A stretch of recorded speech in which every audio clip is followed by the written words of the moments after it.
API set 2024 అడ్మిషన్స్లో భాగంగా ఈ రోజు నుంచి మనకు 11వ తేదీ వరకు వెబ్ ఆప్షన్ పెట్టుకోవడానికి ఆప్షన్ అనేది ఎనబుల్లోనే ఉంటుంది. కాకపోతే ఫ్రెండ్స్, ఖచ్చితంగా వెబ్ ఆప్షన్ పెట్టుకోవడానికన్నా ముందు ఈ వీడియో అయితే ఒకసారి చూసిన తర్వాత వెబ్ ఆప్షన్ అయితే పెట్టుకోండి. ఖచ్చితంగా మీకు మంచి కాలేజ్లో సీట్ రావడానికి అయితే అవకాశం అయితే ఉంటుంది. ఖచ్చితంగా దీని గురించి తెలుసుకోకుండా మీరు వెబ్ ఆప్షన్ అనేది పెట్టుకోకండి. మీరు చేరబోయే కాలేజ్ యొక్క ప్రొఫైల్ ఏ విధంగా ఉంది, అక్కడ ఉన్నటువంటి ఫీజు స్ట్రక్చర్ ఏ విధంగా ఉంది, కో ఎడ్యుకేషన్నా కాదా, ఎన్ని సీట్స్ అయితే ఉన్నాయి, మొత్తం ఈ కాలేజ్ ప్రొఫైల్, ఇన్స్టిట్యూట్ ప్రొఫైల్ గురించి తెలుసుకున్న తర్వాతే మీరు ఆప్షన్ పెట్టుకునే ప్రయత్నం అయితే చేయండి. ఇక్కడ చూసుకోవచ్చు లెఫ్ట్ సైడ్లో ఇన్ఫర్మేషన్ బులెటిన్ డౌన్లోడ్ అని కనిపిస్తుంది కదా. కొంచెం మనం ఇలా స్క్రోల్ చేస్తే ఇన్స్టిట్యూట్ ప్రొఫైల్ అని కనిపిస్తుంది. దాని మీదే మీరు ఇలా క్లిక్ చేసుకున్నారనుకోండి, ఇక్కడ institute wise course offered in Andhra Pradesh అని ఈ విధంగా కనిపిస్తుంది. ఇక్కడ షో అనే 10 అనే ఒక నంబర్ కనిపిస్తుంది కదా, దాని మీద క్లిక్ చేయండి. 100 అనే ఆప్షన్ మీద క్లిక్ చేసుకోండి. మొత్తం మీరు ఏదైతే వెబ్ ఆప్షన్ పెట్టుకోవాలనుకుంటున్నారో మనకు ఆప్షన్ వైజ్ అంటే సీరియల్ వైజ్గా 1, 2, 3ని ఆ కాలేజ్ లిస్ట్ మొత్తం మనకి ఇక్కడ షో అయితే అవుతుంది.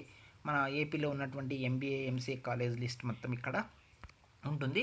ఇక్కడ మీరు కాలేజ్ లిస్ట్ని సెలెక్ట్ చేసుకోవడానికన్నా ముందు ఇక్కడ మనకు సీరియల్ నంబరు, అలాగే code, institute, place, district, region, minority, institute type అంటే ఇంకేం లేదండి, ఆ కో ఎడ్యుకేషన్నా కాదా, గర్ల్స్ కాలేజా అనేది ఇక్కడ మెన్షన్ చేశారు అవన్నీ. నెక్స్ట్ ఇక్కడ కాలేజ్ కోడ్ని చూడండి. ఇక్కడ శ్రీ బాలాజీ పీజీ కాలేజ్, ఇది అనంతపూర్లో ఉంది. ఇది మొత్తం కో ఎడ్యుకేషన్ ఉంది ఈ కాలేజ్లో, ఇక్కడ చూపిస్తున్నారు. దానికి కోడ్ ఉంది ఏబిఎల్జే అని. ఆ కోడ్ అనే ఆప్షన్ మీద ఏదైతే ఉందో ఏబిఎల్జే అనే దాని మీద క్లిక్ అయితే చేసుకోండి. ఒకసారి క్లిక్ చేసుకున్న వెంటనే ఆ కాలేజ్ ప్రొఫైల్ మొత్తం మీకు ఈ విధంగా ఓపెన్ అయితే అవుతుంది. ఇక్కడ చూసుకోవచ్చు కో ఎడ్యుకేషన్, ఈ కాలేజ్ కో ఎడ్యుకేషన్లో ఉంది. నెక్స్ట్ ఇది ఎస్వి యూనివర్సిటీ కింద పనిచేస్తుంది. నెక్స్ట్ ఈ కాలేజ్ అనంతపూర్లో ఉంది. అలాగే అడ్రస్ ఆఫ్ కాలేజ్ రుద్రంపేట అనే ఏరియాలో ఈ కాలేజ్ అనేది ఉంది. నెక్స్ట్ ఈ కాలేజ్ చూడండి ఎప్పుడు ఎస్టాబ్లిషన్ అయింది ఈ కాలేజ్.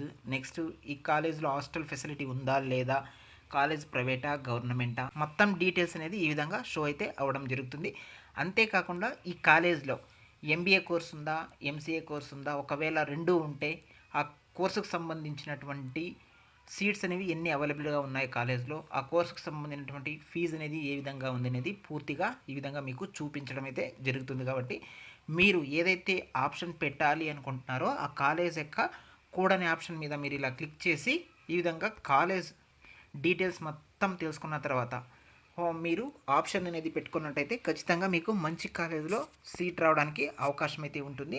అంతేకాకుండా ఇక్కడ లిస్ట్ అనేది చూస్తారు కదా, మీరు ఏ కాలేజ్ అయినా ఆప్షన్లో పెట్టుకోవడానికన్నా ముందు ఒకసారి ఇక్కడ ఈ కోడ్ అనే ఆప్షన్ మీద ఇంకొకసారి ఏదైనా ఒక కాలేజ్ మీద క్లిక్ చేసి చూద్దాం. ఈ విధంగా మీరు ఓపెన్ చేసుకున్నట్టయితే ఇక్కడ చూడండి ఇంకొక కాలేజీ కూడా నేను సెర్చ్ చేశాను, సేమ్ ఆ విధంగానే ఇది కూడా కో ఎడ్యుకేషనే. ఇది ఆంధ్ర యూనివర్సిటీ కింద ఉంది. నెక్స్ట్ ఇది కాకినాడ కాలేజ్, అలాగే డిస్ట్రిక్ట్ కూడా ఈస్ట్ గోదావరిలో ఉంది. Next address of the college Kakinada. అలాగే ఇక్కడ చూడండి ఇయర్ ఆఫ్ ఎస్టాబ్లిషన్ అనేది ఇక్కడ మెన్షన్ చేయలేదు. హాస్టల్ అవైలబిలిటీ కూడా ఈ కాలేజీలో లేదనేది తెలుస్తుంది. పూర్తిగా ఇది కూడా ప్రైవేట్ కాలేజ్. అలాగే ఈ కాలేజ్లో ఉన్నటువంటి కోర్సు కానీ తీసుకున్నట్టయితే ఇక్కడ ఎంబీఏను ఉంది, ఎంసీఏను ఉంది, రెండు ఉన్నాయి. అక్కడ సీట్ కానీ చూసుకున్నట్టయితే ఇక్కడ 96, ఇక్కడ 96 ఎంబీఏ ఎంసీఏకు ఉన్నాయి. నెక్స్ట్ ఫీజు కానీ తీసుకున్నట్టయితే 35,000 అని చెప్తున్నారు. ఈ విధంగా మీరు మొత్తం ఇన్స్టిట్యూట్ యొక్క ప్రొఫైల్, హాస్టల్ ఫెసిలిటీస్ కావచ్చు, ఫీజు స్ట్రక్చర్ కావచ్చు, కోర్స్ ఆఫర్ చేస్తున్నటువంటి సీట్స్ కావచ్చు, ఇలా టోటల్గా తెలుసుకున్న తర్వాత ఖచ్చితంగా వెబ్ ఆప్షన్ అనేది పెట్టుకోవడానికి ప్రయత్నం అయితే చేయండి. మంచి కాలేజ్లోనే సీట్ అయితే వస్తుంది. ఇదండి ఏపీఐ సెట్ ఇన్స్టిట్యూట్ ప్రొఫైల్ యొక్క బ్రీఫ్ ఇన్ఫర్మేషన్. ఈ వీడియో కనుక మీకు యూస్ఫుల్గా ఉంటే వీడియోకి ఒక లైక్ చేయండి, ఛానల్ని సబ్స్క్రైబ్ అయితే చేసుకోండి.